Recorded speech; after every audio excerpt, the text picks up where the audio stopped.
Forma de ver, pensar e se relacionar com tudo isso é o que causa o sofrimento. Então o Buda fala isso, existem esses 8 sofrimentos. Mas nós também temos sensação de prazer. Nós temos certos estados de felicidade. E nós temos maior possibilidade de compreensão. Porque, veja, os deuses, geralmente, eles estão muito ocupados com o bem bom. Os semideuses estão muito preocupados em lutar para conseguir. Os animais comem, ficam satisfeitos e vão dormir. Os espíritos famintos sentem falta, não se satisfazem com nada, por mais que tenham. O inferno é a sensação de dor e sofrimento o tempo inteiro. Nós, humanos, temos um certo equilíbrio entre prazer e sofrimento. Esse equilíbrio, preste bem atenção, gera uma inquietação. Palavra-chave. A alternância de dor e prazer, sofrimento e felicidade. Característica, uma das principais características do reino humano, geram inquietação. Essa inquietação vai fazer o seguinte, vai fazer com que a gente deseje o prazer, a satisfação e evite o quê? A dor e o sofrimento. Guarde isso.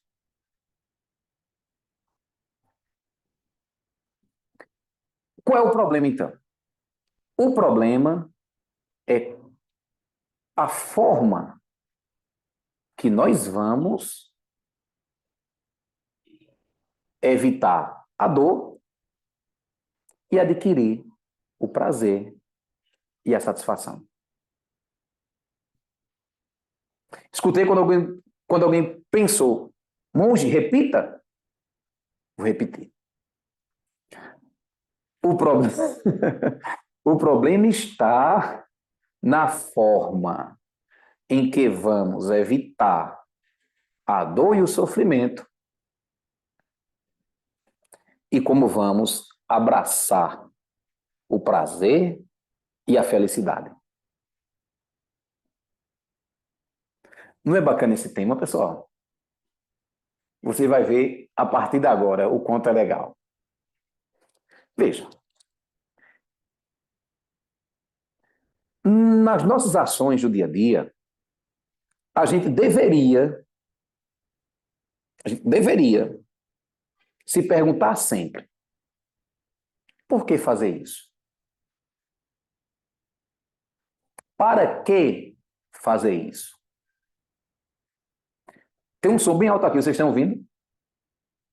Não, eu estou já indo dançar nesse som bem alto que tem aqui, uma música bem pesada mesmo aqui. Vocês não estão ouvindo? Nossa, que pena. Então a gente sempre deveria se perguntar, por que fazer isso? Para que fazer isso? E como fazer isso? Esse como fazer, você tem que pensar no seguinte, além do porquê fazer, você precisa se perguntar o seguinte, tentar refletir sobre como vão atuar a interdependência. Veja, eu vou agir. Pronto, aqui agora em relação à Casa Templo. Aluguei o espaço. Pretendo comprar o espaço em breve. Como vai ser a interdependência? A interação. Qual tipo de interação vai surgir? Qual vai ser a receptividade das pessoas? E você age, mas pense sobre isso. Qual é a qualidade da interação? Porque você age, você vai para um lado ou para o outro. Qual é a qualidade da interação que vai surgir? E você precisa pensar também sobre a impermanência. E quando tudo isso acabar, o que vai restar?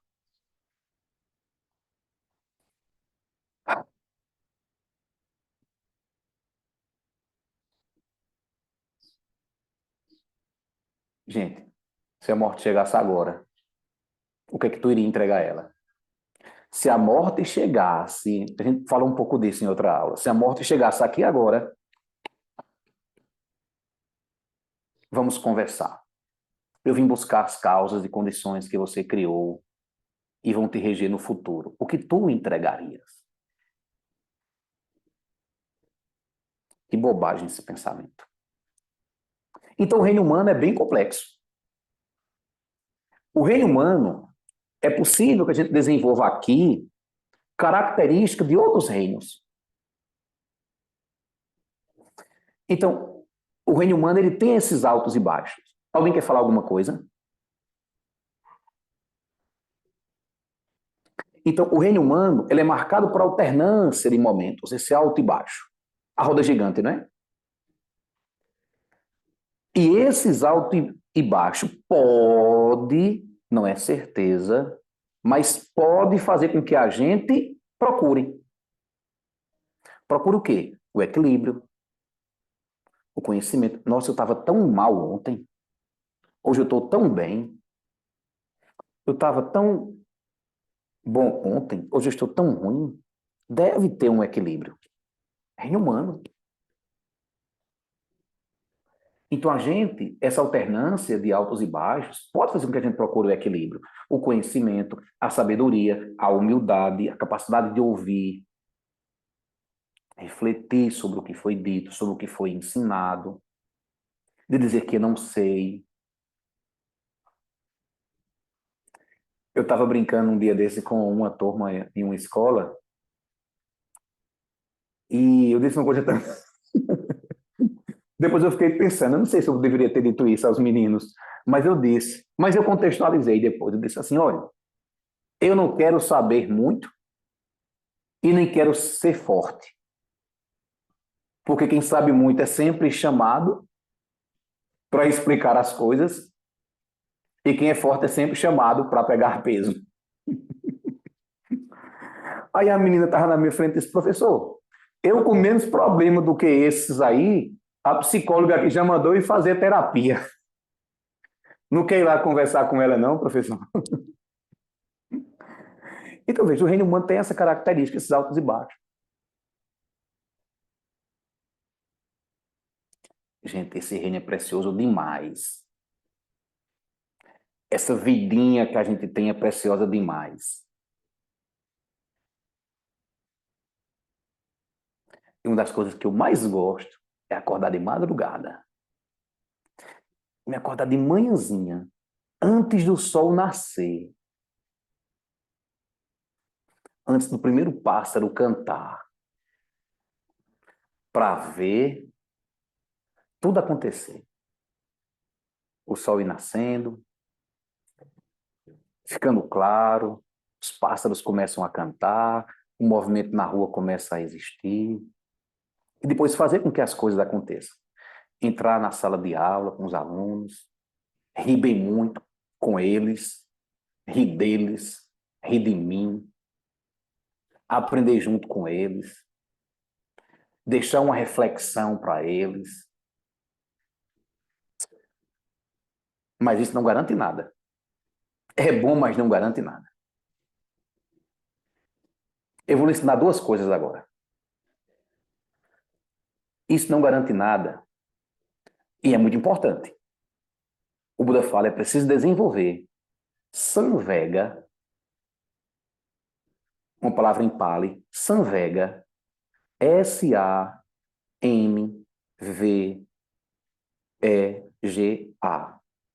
S-A-M-V-E-G-A. Samvega. Não tem muita coisa falando sobre isso, não. Mas procure. E é preciso ter Passaada. P-A-S-A-A-D-A.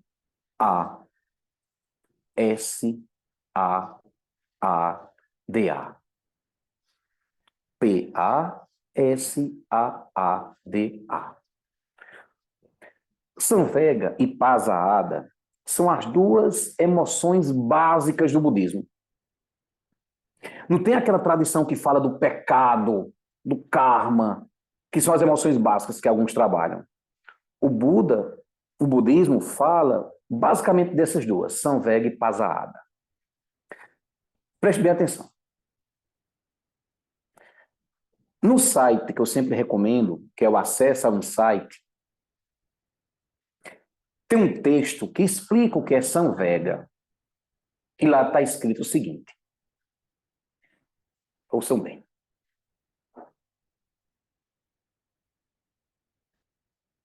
Samvega é uma palavra difícil de traduzir porque abrange um espectro complexo de pelo menos 3 conjuntos e sentimentos de uma vez só. Samvega é o sentimento opressivo de choque, uma consternação e alienação que surge ao se dar conta da futilidade e falta de sentido da vida, da forma como nós normalmente a vivemos. Mostre, você pode repetir, por favor? Samvega é o sentimento de culpa por nossa própria complacência e tolice em permitir-nos viver de maneira tão cega. E um senso de urgência em tentar encontrar uma saída desse ciclo sem sentido.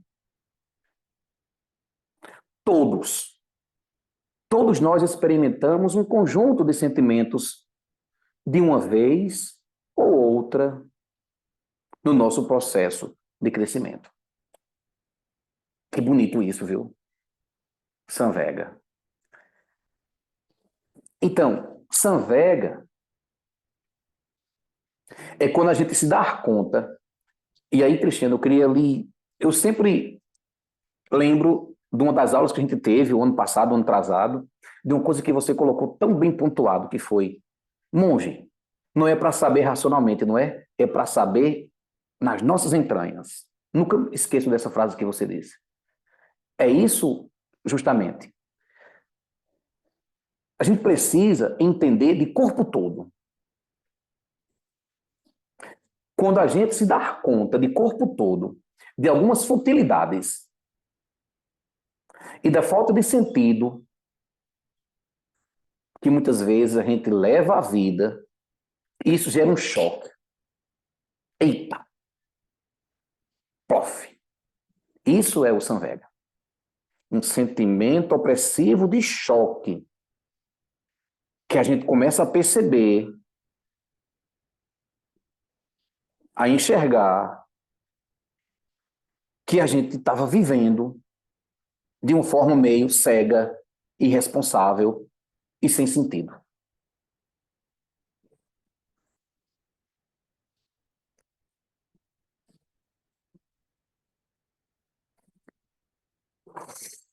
Pesou agora.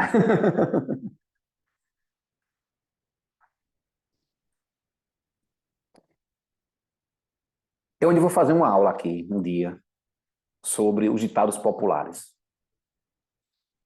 Porque além de algumas tradições, e muitos ditados populares dizerem algumas coisas, né? Porque nós e tradições religiosas a gente sempre oferece a salvação, né?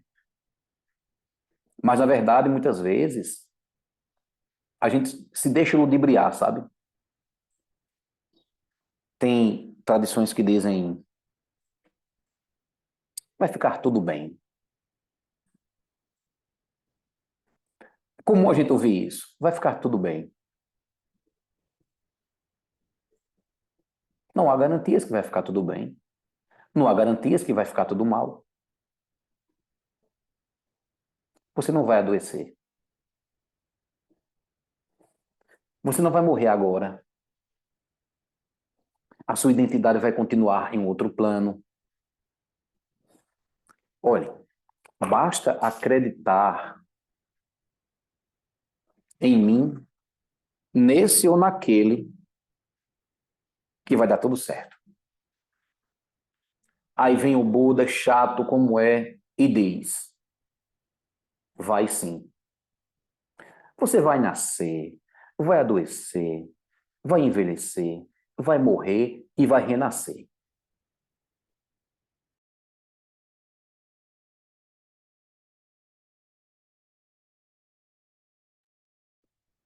Aí o Buda diz isso, gente. Você vai nascer, adoecer, envelhecer, morrer, renascer. E isso são sinais. São os sintomas da doença e não a cura dela. Aí o Buda diz: a vida não é isso. A vida não é para isso. Não confunda prazer com felicidade. Porque o prazer é o nosso fingimento de felicidade. É o principal. Tem hora que dói ser budista.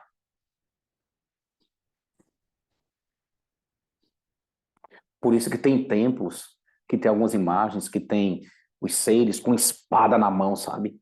Assim, a sabedoria cortante. Então, a questão é saber trabalhar as emoções, os sentimentos, as memórias e equilibrar o passado, o presente e o futuro. E isso é feito onde? No reino humano. É preciso saber trabalhar e construir o futuro agora. Uma coisa maravilhosa. Estamos construindo o nosso futuro. Preste bem atenção. Ao mesmo tempo que nós estamos aqui vivenciando o presente, curtindo o presente, nós também estamos o quê? Criando causas e condições que vão se manifestar no futuro.